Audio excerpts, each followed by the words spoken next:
Hello, Keller Williams. This is Scott Fogelman, and today we're going to talk a little bit about custom tags, tags and custom tags, a little bit of both. So what I wanted to do is just to show you how to create some custom tags, and then looking at some of the different organizations. So I've been stealing ideas from other places, or I shouldn't say stealing. My R&D department has been taking them from other places, and I just wanted to share with you a couple of the ones I found. First thing I want to do is show you how to create a tag. So in case you have something that you want to get rid of or add to, I'm sorry. So you just go into your contacts and any person you want, you go in there and open it up. As you come down, you see the tags and you'll see the admin. Like I created a tag called admin. I always do that in all the CRMs I work with because I put in a group for admin, so I make sure that I can add the admin group to everything I send out so I know what it looks like. So it's pretty easy to create any kind of tag you want. You just start typing a word, and if you look down here, it gives you the space. So I can just say, Scott's group. And it'll pop up and it'll say, okay, do I want to create a custom tag? And if I click yes, it'll create it. And then I can pick a color or not pick a color, whatever I want, and just click add.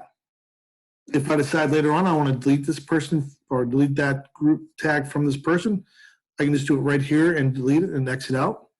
And just click save. So one of the great things about Command is it gives you the ability to kind of organize and go through your tags. So if you go into the back end, into settings, and then go to your Command settings and go to contacts, you will see custom tags. So I use tags to kind of slice and dice and mix up things, make it easy to find people and to change things. Some of these tags are hard-coded. Well, I say hard-coded. They're created by the system. So like agent, this one right here, agent, talent, and resources are system tags. Now you can go in there and edit them a little bit. Actually, maybe you can't. But you can't delete those. Those you can't delete. You notice how that's kind of grayed out. It may be not easy to see the difference here between some of them, these and all the others. I say the others, but this one I can edit by clicking here. The system tags I can't edit. So you see if I try to click them, I can't do that. Just like contacts right now, you're only seeing 10 at a time. If you want to see more, you click viewing, you can show up to 100. So that group one I just created called Scott's group, I'm just going to go down here. And so now, since nobody's in this group, see there's no contacts added to it, I can delete it. And I can delete this one too if I want to. Go ahead and do that. This one for Carver, I'm just going to change that. Actually make that Carver is what was the plan. So I'll hit that, put that in there and save. I can change the colors. Just click save and there it is. So you already see I have a Carver, so I can just delete that one. So as long as you don't have somebody added to the contact, so if I go try to delete this one, it says the label will be completely removed from the system. So I usually move people around before I do that. So some of these tags I want to clean up before I delete them and make sure what's going to happen with the contact before I do that. So let's talk a little bit about strategy as far as tags go. So I've taken some of my ideas from a couple different places. Here's all the tags that I have brought over from other software and then I started to add into. So like I used to use the word associate, I put an X, I don't want to use that anymore.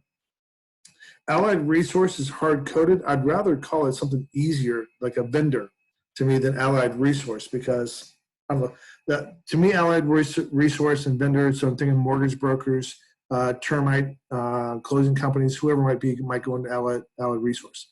Talent, agent, and KW, all those are hard-coded.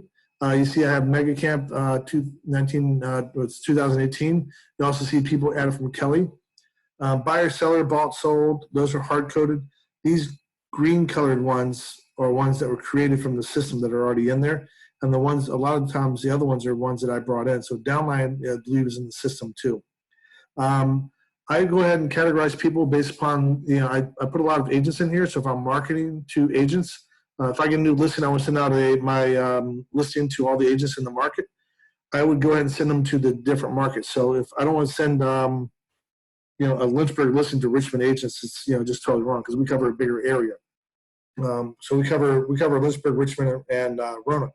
So I would send a Roanoke listing to Roanoke agents and a Lynchburg listing to Lynchburg agents.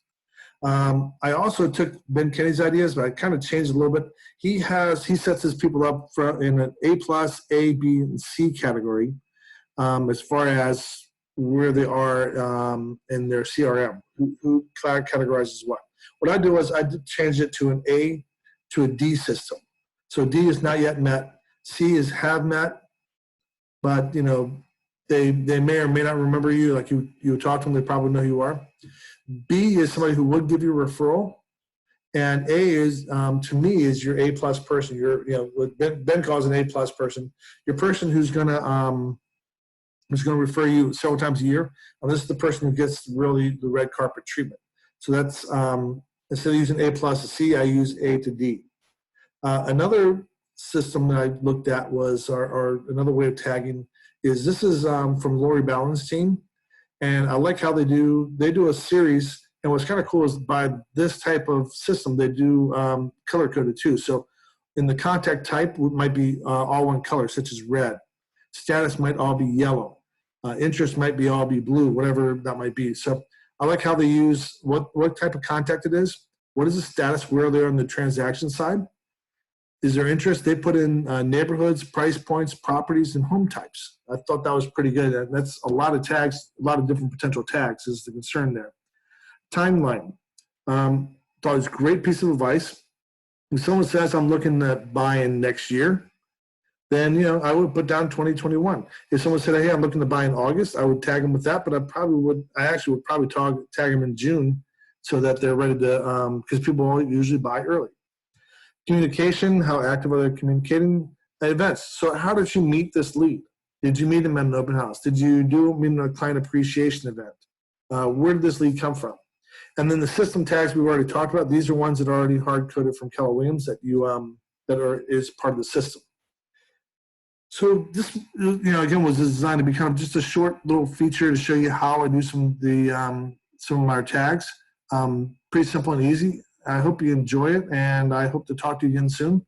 Have a great day, and thank you for being part of the group. And feel free to invite anybody you want to it. If you have any questions or anything you want me to share, then please let me know. Thank you.